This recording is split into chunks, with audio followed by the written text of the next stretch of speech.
안녕하세요. 이종철입니다.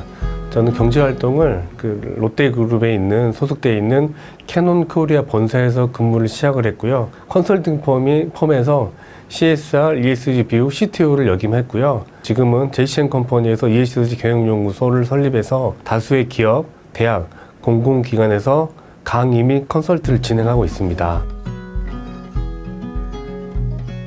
최근에 어떤 경제적 화두인 ESG, 메타버스, NFT라고 하는 세 가지 키워드가 화두인데요. 우리에게 ESG는 환경과 사회, 지배구조에 대해서 스스로 즉 자발적으로 시작된 운동이 아니라 투자자 그리고 글로벌 기업의 요구로 인해서 시작이 되었습니다. 그렇지만 우리에게 있어서 환경과 사회, 지배구조는 반드시 함께 만들어 가야 할 과제입니다. 그래서 ESG는 대단히 중요하고 우리가 꼭 해결해야 될 문제입니다.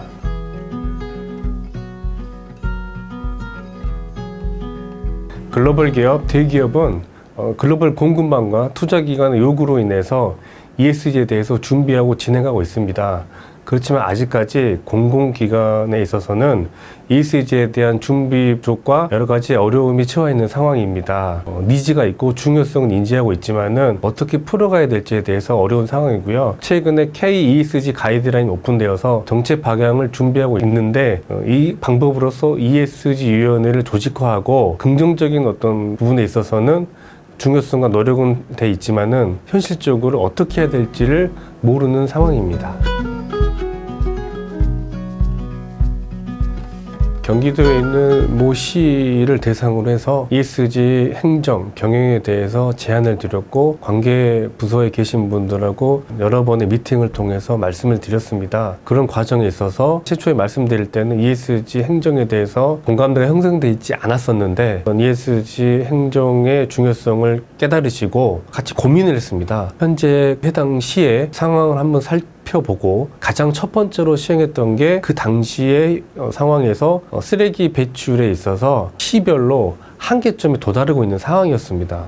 쓰레기 배출량을 줄이는 차원에서 재활용 아이스팩이 일반 쓰레기로 분류가 돼서 쓰레기 봉투에 같이 담아서 폐기하는 상황이었는데 그 쓰레기 총량도 줄이고 환경 옹호에 대한 부분도 같이 해결하는 차원에서 별도 배출을 했습니다. 아이스팩을 수거하는 과정에서 동사무소라든지 주민자치센터에서 아이스팩을 가지고 오시면은 쓰레기 봉투로 바꿔드렸습니다. 그랬더니 자발적인 호응이 좋았고, 두 번째로 그 시에서 전문적으로 아이스팩을 수거, 폐기, 재활용하는 공장을 설립까지 했습니다.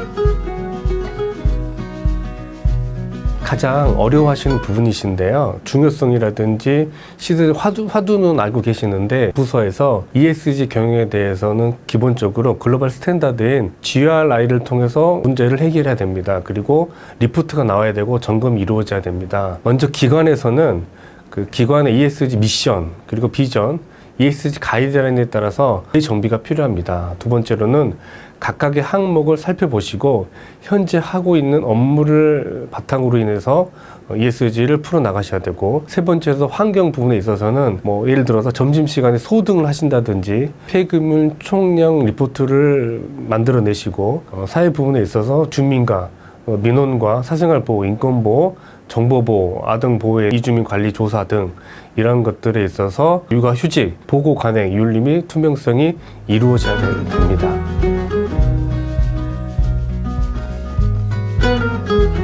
올해 KESG라고 하는 관계 부처 합동으로 산업통상자원부 산업정책과 그리고 한국생산성본부에 있는 지속가능 경영본부에서 KESG를 발간하게 되었습니다. KESG 가이드라인의 주요 내용은 글로벌한 평가기관인 ESG 평가기관 평가 방식으로 이루어져 있는데요. DJSI라고 하는 CSA, S&P를 알고 계실 텐데 S&P 글로벌에서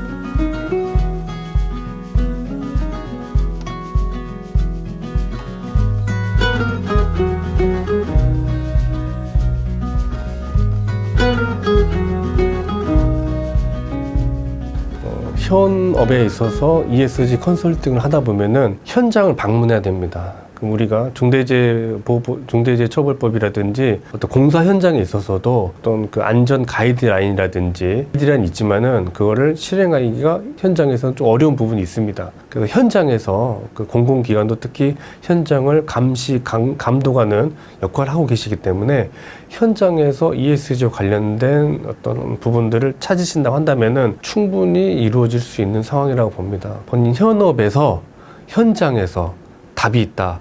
실천이 중요하고 그거를 기록화하시면은 공공기관의 경영평가와 ESG 지표에 있어서 중요한 요소가 될 수 있다고 생각합니다.